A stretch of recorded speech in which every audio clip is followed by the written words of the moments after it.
So how's it going, everybody? Thanks for stopping by the channel once again.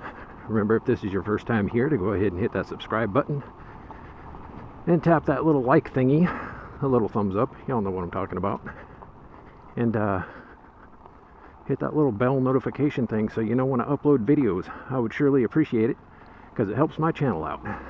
On today's video, I'm going to talk about my love for the Honda Monkey Bike and why I think it makes a pretty kick-ass little exploration vehicle. Yeah.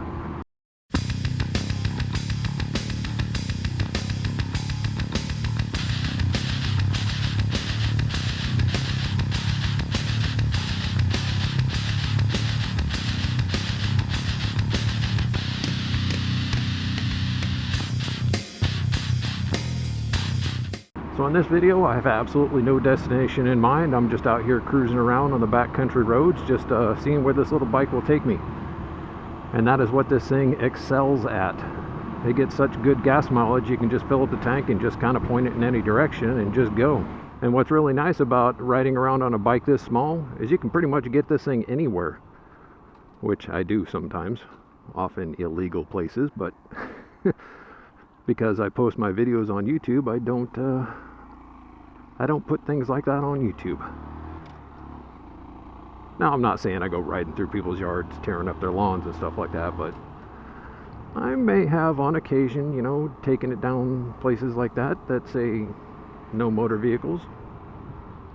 But there's no proof of that. I'm not saying that I did that. But if I were to do something like that, the little monkey bike, and for that matter, another bike like the Grom or the Z125, that's really kind of where these bikes shine. Just cruising around in neighborhoods or back roads or out in the country like this where the speed limit's, you know, relatively low. It's nothing high. You know, no 60 mile an hour zones, even though this bike could do 60 miles an hour. I personally don't take it on the highway anymore, unless it's early in the morning when there's nobody out and around. But I just happen to think that this little bike is so much fun. Sometimes when I walk out to the garage, now that I own a Harley Davidson now, I'm kind of torn between taking this bike and the Harley, just because this is so lightweight and nimble and can go anywhere, stop on a dime. You know, with the bigger bikes, you have to think about, you know, I'm not saying you got to do it all the time, but, you know, when you pull into parking lots, you got to think about your exit strategy and things like that. You know, am I going to be able to back my bike out of this parking spot if I have to?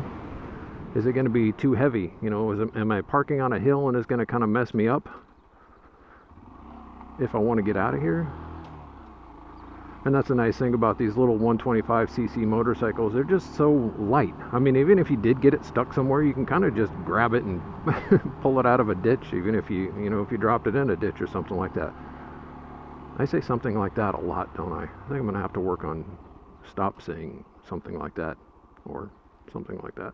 And these bikes aren't exactly slow either. I mean, they'll keep up with traffic pretty easily. As a matter of fact, and when you're riding around in traffic, I mean, if you're wringing the guts out of these things, you can keep ahead of traffic pretty easily. I don't know if you guys have seen it or not, but I watch this channel called $1 Million Bogan, and that guy's pretty cool. He rode one of these bikes across southern Australia, the Nullarbor Plain, and he beat the absolute snot out of it all the way to one end of Australia and back, and that little bike still fires right up to this day and runs like a champ. Look at this right here. This is like classic case of somebody who doesn't look what they're doing. You know, these little bikes kind of have an advantage in traffic too. They're so maneuverable and easy to turn and easy to stop. If you're just doing the speed limit in town, like most places around here is 35 miles an hour, 40 miles an hour, they stop so quickly. If you have somebody do something stupid in front of you or next to you, I've never had an instance where I wasn't just quick like a dart, like just instant turn and just be able to just get out of sticky situations on these little bikes with no problems whatsoever. So I don't really subscribe to the notion that these little bikes are so slow that they're dangerous, because they're not. What these things lack in speed capabilities, they far exceed and make up for it in their ability to just get around, just dart in and out of places and maneuver super quick. Now this thought here, this may go against the grain a little bit, but I happen to think that slower motorcycles, lighter motorcycles, are a lot safer than bigger, heavier motorcycles that don't turn as quick, don't stop as quick. Now I know that the pavement doesn't necessarily care what you're riding if you crash. I mean, 40 miles an hour crash on this bike is the same as a 40 mile an hour crash on a heavier bike, but I just think that they're safer. And the reason why I think they're safer is just going back on you know, them being so lightweight and nimble. So until something happens that changes my mind, that's, you know, that's my standing on it. I think these little bikes are safer than big bikes. And one thing that gets a lot of motorcyclists in a lot of trouble is, you know, riding too fast. Well, you can't really do that on these little guys. I mean, you have to really, really try hard to speed on these things. And even when you are speeding on these things, I mean, they're so tiny looking, it doesn't even look like you're speeding when you are. So it's kind of cool. I guess when I'm riding a little bike like this, or my Grom, I don't have to plan ahead and think about, you know, can I go here, can I go there, is that road paved, or is there going to be gravel in this road, because I don't want to, you know, scratch up my Harley and get it all ugly and stuff. Not that I want to, you know, scratch this bike up and get it all ugly and everything, but if I were to go down on a gravel road because I accidentally went somewhere where I couldn't get a bigger bike out of, if I went down on this bike, it wouldn't be a big deal. So I think everybody should own a mini bike. This one, the Grom Z125, like I said before, take your pick. Now these little bikes, you can't really pick them up on the used market for very cheap. They hold their value quite well. So if you were to look for a monkey bike used, you're probably still looking at paying around $3,000, $3,500 for it. And I think they're going to hold their value for quite a long time. And hopefully, you know, 30, 40 years from now, these bikes will be kind of iconic and they will be sought after, just like the original monkey bikes are now from the late 60s and 70s and things. You know, to be honest with you, if you were to go out and look for a restored monkey bike from the 60s or the 70s, you're probably looking at paying just as much for one of those things as you would pay for a brand new, you know, 2018 or 19 or 2020 Honda monkey bike. Not to mention, if you were in the mood to buy a monkey bike and you're kind of, you know, tossing up the idea of getting an older one versus a newer one, you don't know which way to go. I guess the benefit of buying a brand new monkey bike over a restored original monkey bike is that it comes with all the reliability. Now I'm sure all those little older monkey bikes probably run just fine, you know, especially if they've been restored and gone through new tires and chain and engine rebuilt on them. They're probably dead nuts reliable, but the brand new monkey bikes, having a 125cc motor in them, they're a hell of a lot quicker than the original ones were. Although I wouldn't mind having one of those original ones. They're pretty cool.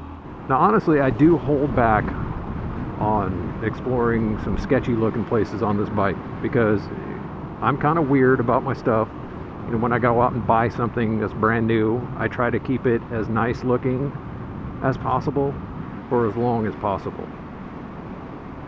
So I don't go barreling down gravel roads and side streets that you know, are too potholed or stuff, something like that. I still, you know, avoid potholes on this bike because I'm trying to be nice to it. I want this bike to stay nice for a long time, and I want it to hold its value. Speaking of value, this color yellow, when I bought this bike, I had thought that this was going to be a 1 year only color on this bike. So I kind of hastily went down to the Honda dealership and purchased this one thinking that, you know, it's going to be a limited time that they produce this bike.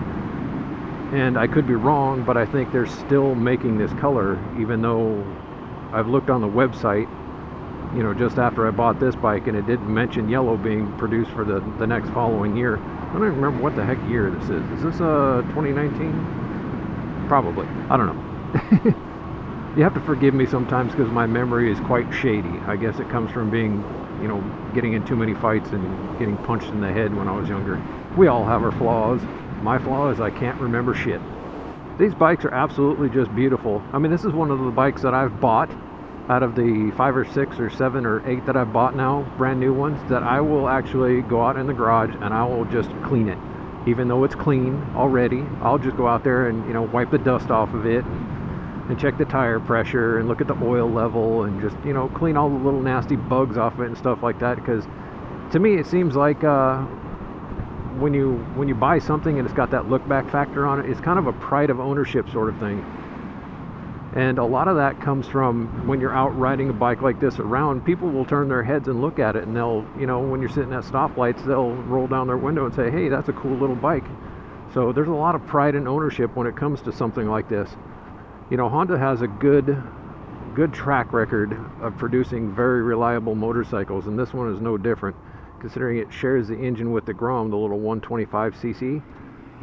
This little bike is going to run forever. As long as you take care of these little motors, they will never let you down.